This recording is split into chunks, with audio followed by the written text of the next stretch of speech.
Magandang gabi, Luzon, Visayas at Mindanao. Narito na ang nagkakaisa at pinakamalawak na pagbabalita.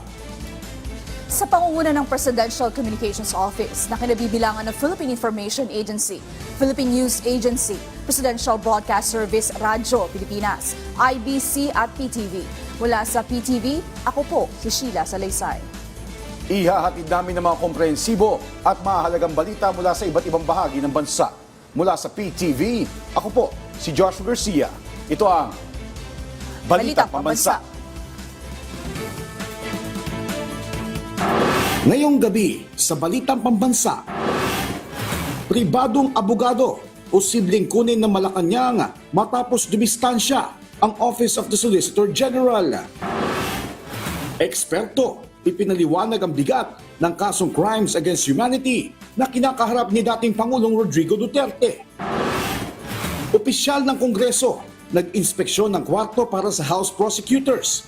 Impeachment ni Vice President Sara Duterte magsisimula sa July 30. Paglalagay ng internet services sa mga liblib na lugar ng bansa, pinamamadali ni Pangulong Ferdinand R. Marcos Jr. At First Lady Liza Marcos, pinangunahan ang Lab for All sa Samar. Una po sa ating mga balita, isang linggo matapos iparesto ng International Criminal Court si dating Pangulong Rodrigo Duterte dahil sa kasong crimes against humanity. Nananatili ang mga tanong kung kakayanin pa nga ba maibalik sa Pilipinas ang dating Pangulo. Ang detalye sa Balitang Pambansa ni Rod Lagusad ng PTV Manila.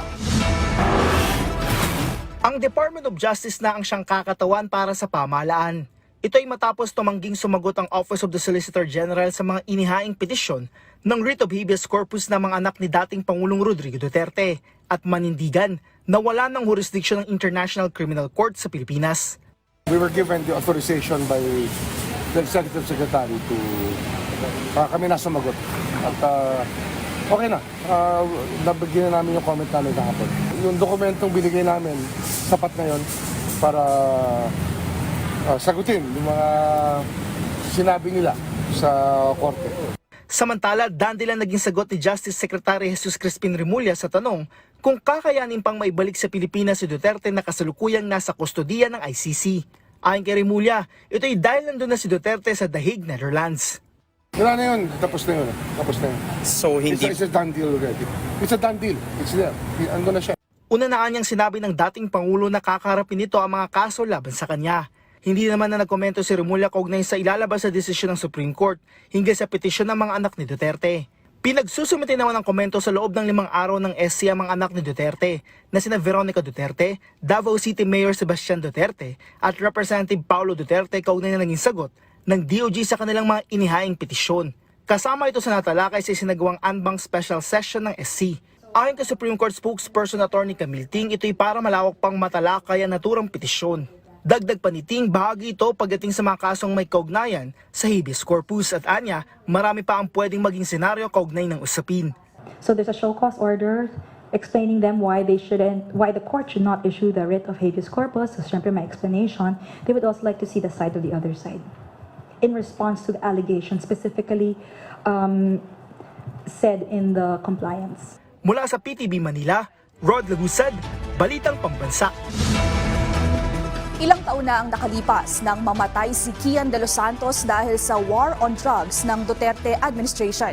Kaya't ang kanyang pamilya patuloy pa ring humingi ng katarungan. Yan ang Balitang Pambansa ni Harley Balbuena ng PTV Manila. Kami nakakakuha ng due process. Wala ho kaming due process, sir eh.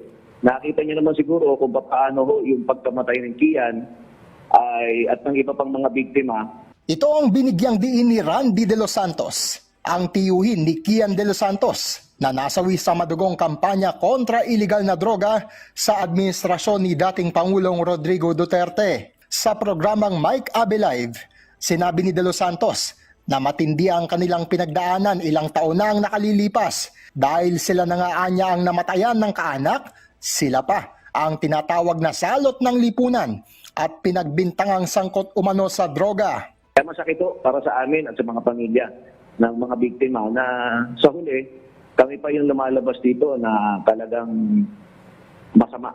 Nilinaw rin ni De Los Santos na hindi pa nila ganap na nakakamit ang hustisya sa pagkamatay ng pamangkin laban sa mga pulis na sangkot dito. 3 kasi ang isinampang kaso laban sa mga sangkot na pulis gaya ng murder at pagtatanim ng ebidensya at baril, pero tanging ang kasong pagpatay lamang ang naipanalo. Kung sana ho, kung talagang sinasabi natin dito na bibigyan natin yung hustisya, di sana ho naipanagot at naipanalo yung 3 kaso. Isa lang ho Mas masakit pa niyang malaman ang lumabas sa Quadcom hearing noon na may nakukuha umanong reward money sa mga mamamatay sa war on drugs. May mga general ho doon sa Quadcom na nag-testify ho sila sa Quadcom. Sinasabi nila na meron po pala pagka napatay ang isang biktima, may nakukuha po palang reward money. Ayun na nga. Masakit po yun nung marinig namin. Sakaling ipatawag ng International Criminal Court, handaan niya ang kanilang pamilya na humarap. Sa akin okay ako. Pero mas maganda ho yung parents mismo Okay. Dahil mas sila po yung talagang naroroon at base sa aming pag-uusap ng aking kapatid, sa kabila ng kanyang na karamdaman ngayon, na-stroke po, ay nakahanda daw po siya. Nasa ICC si dating Pangulong Duterte dahil sa crimes against humanity kaugnay ng kampanya laban sa iligal na droga, at kung si De Los Santos ang tatanungin, dapat managot ang iba pang mga sangkot. Mapanagot kung sino ang dapat mapanagot at ipagtanggol nila yung kanilang sarili. Tama nga po yung sinasabi, na due process. Ibinagay naman ho sa kanila lahat yun Hindi naman ho sila sinaktan nung inaresto. Diba? Lahat po, ibinasa yung kanilang karapatan. Sa mga pamilya ho namin na pinagpapapatay noong panahon na yon, hindi nga ho nabasahan ng Miranda rights. Para naman sa mga taga-suporta ng dating Pangulo, may mensahe rin si Randy De Los Santos. Malinaw naman ho sir yung mandato ng batas. Correct. Nagpaliwanag naman ng ating pamahalaan na ginawa lang ho nila kung ano yung nasa rules. Diba? Hindi Yes. nga ho tayo membro ng IC. Hindi po ako abogado sir, pero sa base sa aking pagkakaunawa, hindi naman ho tayo membro na nga ng ICC. Pero po tayo ay may kaugnayan sa Interpol. At meron tayong posisyon, at nasa posisyon din ng gobyerno, na kung merong ma-aresto, makipag-cooperate po sila. Yun lang naman na nangyari, wala naman pong iba Yes. Lahat po naman ng karapatan ay naibigay sa kanila. So anong pinagpuputok ng butsi nila? Mula PTV, Horny Valbuena para sa Balitang Pambansa. Ipinaliwanag ng isang legal expert ang kasong crimes against humanity na kinakaharap ngayon ni dating Pangulong Rodrigo Duterte. Ang detalye sa Balitang Pambansa ni Gab Villegas ng PTV Manila. Sumalang na nitong Biyernes si dating Pangulong Rodrigo Duterte sa International Criminal Court dahil sa reklamong crimes against humanity dahil sa madugong drug war noong kanyang administrasyon. Pero ano nga ba ang crimes against humanity? Ayon sa Article 7 ng Rome Statute, ang crimes against humanity ay malawakan o sistematikong pag-atake laban sa civilian population. Ayon sa Dean ng University of St. La Salle College of Law sa Bacolod City na si Attorney Ralph Sarmiento, layo ng nasabing kaso na parusahan ng mga nasa likod ng krimen. Primarily, what we are trying to protect here and what we are trying to punish are direct attacks against the civilian population. Ilan sa mga elementong dapat makita para pumasok sa crimes against humanity ang dating Pangulo ang actus reus, kung saan sinasabing ang perpetrator ay pumatay ng isa o higit pang tao. Contextual element kung ang pagpatay ay bahagi ng malawakan o sistematikong direktang pag-atake laban sa isang populasyon, at mens rea o alam ng perpetrator na ang pagsasagawa nito ay bahagi ng malawakan o sistematikong pag-atake. Dahil sa Setyembre nakatakda ang unang paglilitis laban sa dating Pangulo, mahaba ang panahon ng prosekusyon at depensa para ihanda ang kani-kanilang mga ebidensya at mga testigo. Yung charges po, kailangan nilang i-establish sa International Criminal Court that they have sufficient evidence or witnesses to establish each and every charge against the former President Rodrigo Duterte. Now, if they cannot prove that they have sufficient evidence, then it's a ground na hindi po posibleng hindi ma-confirm yung mga charges sa kanya. And kung wala pong charges na mako-confirm against sa kanya, then it will result in a dismissal of the case. Kung mako-confirm naman po yung mga charges against sa kanya, so yung mga confirmed charges po, yun po yung magiging yun po yung isasampa sa trial division or trial chamber. Pagdating naman sa usapin ng haba ng magiging takbo ng kaso sa ICC, sinabi ni Dean Sarmiento na nakabatay ito sa availability ng mga tetestigo at schedule ng korte. Gayunman, anuman ang magiging hatol ay maaari pa rin itong iapela sa trial chamber ng ICC. Mula sa People's Television Network, Gabo Milde Villegas para sa Balitang Pambansa. Maaari pang sampahan ng kaso sa Pilipinas si dating Pangulong Rodrigo Duterte kaugnay ng war on drugs ng administrasyon. Ang detalye sa Balitang Pambansa ni Harley Balbuena ng PTV Manila. Bukod sa International Criminal Court, pwede ring sampahan ng bukod na kaso sa Pilipinas si dating Pangulong Rodrigo Duterte kaugnay ng madugong war on drugs. Ayon sa law expert na si Attorney Domingo Cayosa, may sariling umiiral na batas ang Pilipinas na nagpaparusa sa crimes against humanity. Ito ay ang Republic Act No. 9851 na naisa batas noong 2009. Sinabi ni Cayosa na ang kahulugan ng crimes against humanity sa nasabing batas ay kapareho lamang sa nakasaad sa Rome Statute ng ICC, kaya't pwede ring mapanagot si Duterte sa ilalim nito. We actually have Republic Act number 9851, which penalizes crimes against humanity, war crimes, genocide. Very similar to the crimes that are within the jurisdiction of the ICC. Nang tanungin naman kung bakit umabot pa sa ICC ang kaso ni Duterte, gayong pwede pala siyang sampahan ng kaso dito sa Pilipinas. Sinabi ni Cayosa na maraming biktima ang nagtangkang maghain ng kaso, ngunit sila ay binaliwala. We have accounts, documented accounts of families of victims who went to the police for investigation. They went to the fiscals. They went to government agencies in charge of the criminal justice system. Pero walang nangyari. Pinaikot-ikot lang sila, tinakot sila, pinaissue sila.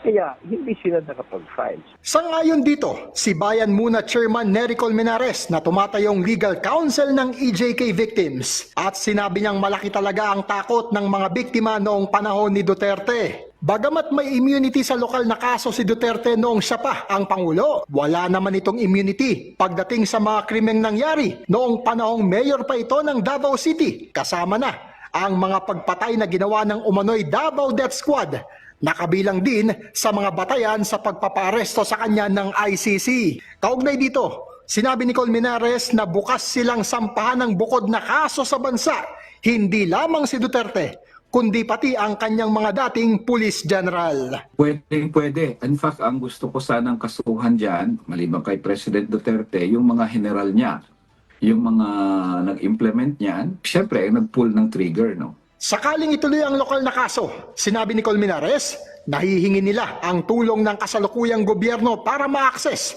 ang mga dokumento kaugnay ng mga patayan sa war on drugs. Kailangan pa rin umano niyang palakasin ng loob ng pamilya ng mga biktima na hanggang ngayon ay ramdam pa rin ang matinding takot. Ngayon, kahit ngayon takot sila kasi na mga pulis kasi na gumawa no, nandyan pa naman, active service pa eh. In fact, meron sa kausap ako sa Cebu na sabi niya, nakikita ko pa yung pulis na pumatay sa anak ko. Mula PTV, Hardy Balbuena para sa Balitang Pambansa. Tinalagan ng ilang kongresista ang planong pag-a-apply para sa asylum ni dating presidential spokesperson Harry Roque. Tanong ng isang House leader, kung wala siyang itinatago, bakit siya umiiwas sa kaso niya sa Pilipinas? Ang detalye sa Balitang Pambansa ni Mela Lesmoras ng PTV Manila. Desidido ang Makabayan Bloc na harangin ang planong aplikasyon para sa asylum ni dating presidential spokesperson Harry Roque. Nasa the Netherlands ngayon si Roque para tumulong kay dating Pangulong Rodrigo Duterte sa kinaharap nitong kasong crimes against humanity sa International Criminal Court. Pero sa Pilipinas, may umiiral pang contempt at detention order laban sa kanya ang House Quad Committee dahil sa hindi niya pagsipot sa mga pagdinig ng joint panel noon at pagtangging magsumite ng mga dokumentong may kinalaman umano sa illegal pogos. Kapag ginawaran ng asylum, mabibigyang pahintulot si Roque na manatili sa the Netherlands kaysa umuwi sa Pilipinas bilang proteksyon niya laban sa persecution o hindi patas na trato o harassment dahil sa issue ng lahi, relihiyon o politika. Ayon kay House Deputy Minority Leader Franz Castro, idadaan nila sa Quadcom ang planong pagharang sa aplikasyon ni Roque. Sa pamamagitan ng government-to-government channel, maaarian itong maipaabot naman sa gobyerno ng the Netherlands. Wala siyang karapatan na mag-seek ng asylum sa Netherlands dahil unang-una, hindi naman siya biktima ng political persecution. Mars, umuwi ka na rito at harapin mo yung yung mga tinatanong ng Quadcom dito at i-clear mo yung sarili mo muna dito, no, bago ka mag-abuga-abogado kay dating Presidente Duterte. Sa hiwalay na pahayag, una na ring iginiit ng isa pang Makabayan Black member na si House Assistant Minority Leader Arlene Brosas na maituturing na umano'y mockery of justice at sampal sa mga Pilipino ang gagawing hakbang na ito ni Roque. Dagdag naman ni House Assistant Majority Leader Jude Asidre, kung wala namang itinatago, bakit naman kasi umiiwas pa umano si Roque? Hindi lang naman anya contempt order mula sa Kamara ang kinaharap nito, kundi maging iba pang mabibigat na kaso, kaya't dapat ay harapin niya ito. Bagamat naka-session break ngayon ang Kongreso, inaasang ipagpapatuloy ng Quadcom sa loob ng linggong ito ang kanilang pagdinig.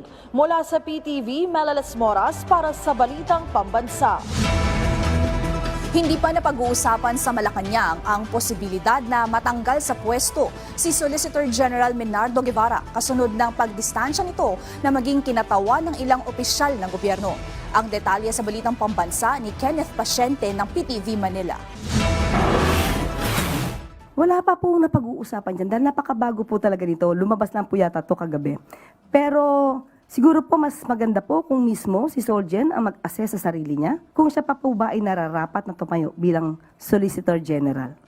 Yan ang naging tugon ng palasyo nang tanungin kung may posibilidad bang matanggal sa pwesto si Solicitor General Menardo Guevara kasunod ng pagdistansya ng Office of the Solicitor General na maging kinatawan ng ilang opisyal ng gobyerno kaugnay ng inihain na petition for writ of habeas corpus ng mga anak ni dating Pangulong Rodrigo Duterte. Sagot ni Guevara, ang Pangulo na ang magdedesisyon kung mananatili pa siya sa pwesto. Dumipensa rin siya na hindi issue ang conflict of interest dahil tanging ang interes ng bansa ang isusulong ng OSG. Hindi anya personal ang naging desisyon ng OSG, sa halip ay institusyonal. Sinabi naman ni Yusek Castro na ipinunto lamang sa manifestation ng OSG na wala ng jurisdiksyon ng ICC sa bansa dahilan ng pagdistansya nito. Taliwas sa sinasabi ng kampo ng dating Pangulo na naniniwala umano ang OSG na may mali sa ginawang pakikipagtulungan ng pamahalaan sa Interpol para isuko sa ICC si Duterte. Samantala, walang nakikitang problema ang palasyo sa hakbang ni dating presidential spokesperson Attorney Harry Roque na mag-request ng asylum sa The Hague habang gumugulong ang investigasyon laban kay Duterte. Giit ni Yusek Castro, bagaman yan ang hakbang ni Roque, wala naman daw itong magiging epekto sa kinaharap niyang kaso rito sa bansa, lalo na't hindi pa kinakatigan ang hiling nitong asylum o international protection. Dapat pa raw kasing mapatunayan ni Roque na tunay ngang may political persecution ang mga kasong inihain laban sa kanya. Bagay na ayon sa palasyo ay walang katotohanan dahil may mga ebidensyang inilabas ang PAOK nang gumulong ang Quadcom hearing sa Kamara.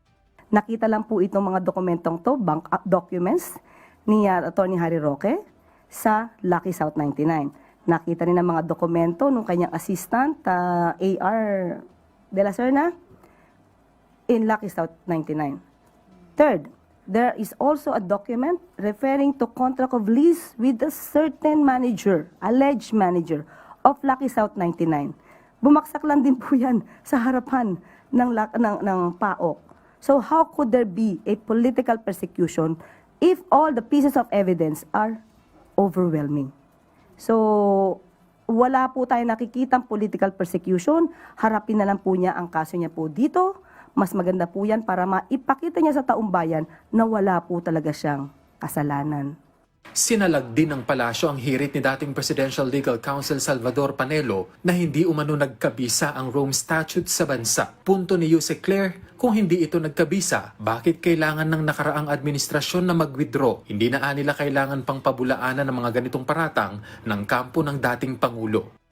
There's nothing to refute because it was effective until withdrawn. So there's nothing to refute about the said publication. There's a ratification. Kung naniniwala kayo walang effect or hindi effective or hindi nag-take effect ang Rome Statute sa atin dahil walang publication, ba't kaya nga kayo nag-withdraw? Di ba dapat hindi na kayo nag-withdraw? Wala na kayong ginawa.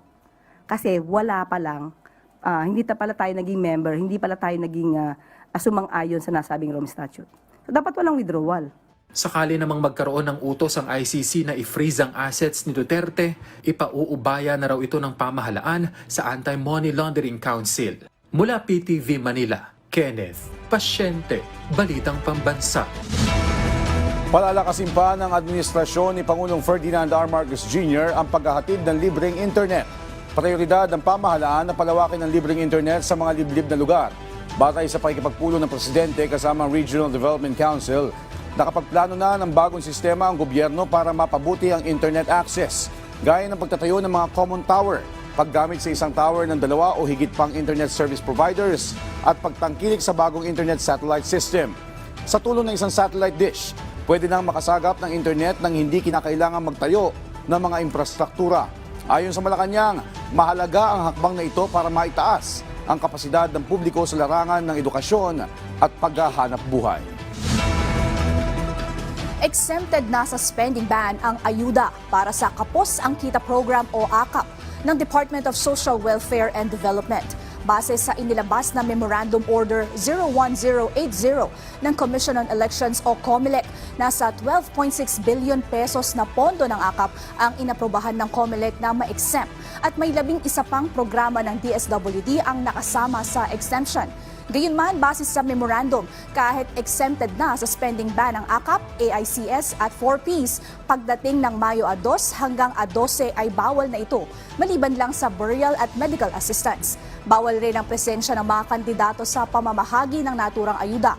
Giit pa ni COMELEC Chairman George Erwin Garcia, dapat ay imbitahan ang municipal election officers para saksihan ang pamamahagi ng ayuda. Nilinaw ni Senate President Francis Escudero na hindi makaapekto sa impeachment trial ni Vice President Sara Duterte ang paglilitis ng kanyang amang si dating Pangulong Rodrigo Duterte sa International Criminal Court. Sa ngayon, nakatakdang pasyahan ng Senado ang proposed timeline na inilatag ni Escudero, kung saan sa July 30 sisimula ng aktual na paglilitis ng impeachment. Wala ring problema kay Senate President Escudero ang pagpunta ni VP Sara sa the Netherlands. Sa Basay, Samar nagtungo ang Love for All ni First Lady Liza Marcos. Nagpasalamat ang mga tao dahil sa iba't ibang libreng serbisyong medikal na inilalapit ng Marcos administration sa publiko. Ang detalye sa Balitang Pambansa ni Sol Alarcon. Ikinagalak ng karamihang mga tao sa Basay, Samar ang natanggap na libreng serbisyong pang-medikal, lalo na ng mga senior citizens na nangangailangan ng gamot. Sa isinagawang Love for All activity kanina, si Lola Caridad Meras ng Barangay Gintugian, Basay, Samar, tuwang-tuwa nang makapagpa-laboratory check-up ito ng kanyang mata. Sa edad ni Meras na 75, madalas na ang pagkahilo kung kaya't kinakailangan ng madalas na pagpapatingin sa doktor. Dahil dito, sobra ang kanyang pasasalamat dahil sa pamamagitan ng Love for All program na pinangunahan ni First Lady Liza Araneta Marcos, ang minsang hindi maabot na pangangailangang medikal ay mismong nailapit sa kanila ng kasalukuyang administrasyon. Ayon pa kay First Lady Marcos, kasalukuyang nakarehistro ng 30,035 medical services ang napaunlakan ng programang ito sa buong Silangang Visayas, katulad sa pagsusuri ng vital signs, blood chem, urinalysis, x-ray, ultrasound, medicines at iba pa. Mula rito sa Basay, Samar, Jasmine Kate Agosto ng TIA Eastern Visayas. Sinampahan na ng Philippine National Police ng kasong inciting to sedition ang isang patrolman matapos itong magpatutsada sa social media laban kay Pangulong Ferdinand R. Marcos Jr. at sa mismong pamahalaan. Kasunod ng pagkakaaresto ng ICC kay dating Pangulong Rodrigo Duterte sa kasong Crimes Against Humanity. Sabi ng palasyo, ikinagulat ng Pangulo ang mga naging pahayag ni Fontilla.